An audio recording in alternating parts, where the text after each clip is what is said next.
Yo, what is up everybody? Welcome to my channel. And in this video, I'm going to be showing you guys how you guys can disable calls on Messenger.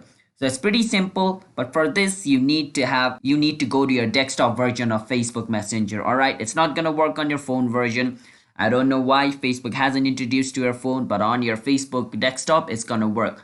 Now, why you want to do this is if you do that, then nobody can call you. Even if they call you, it's going to say not picked up, all right? So if somebody is calling you, annoying you, or you want to be free and you don't want anybody to call you because you're busy, you can turn this on and nobody will know that you are, ignoring their call.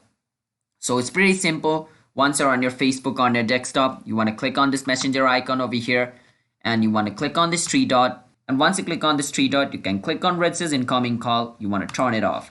And you want to click on where it says until I turn it back on. Or if you click on for 1 hour, after 1 hour, it will be turned on again, which means anybody can call you. And until 8 a.m., which means until tomorrow 8 a.m. and no one can call me. But after that, it's going to turn off. So if I click on until I turn it back on, click on disable. Now, until I on it again, nobody can call me. So let me turn it on again. Click on the messenger icon, this three dot, incoming calls, turn it on, and basically it's done. Now anyone can call me. So that's basically how we disable calls on Messenger. So if you guys found this video helpful, then be sure to hit that like and subscribe button with notification on so you guys can get notified for our future video. And if you guys have any question, you can ask us in the comment. I'll be happy to answer you guys. And I'll see you guys in my next video. Until then, bye bye and have a nice day.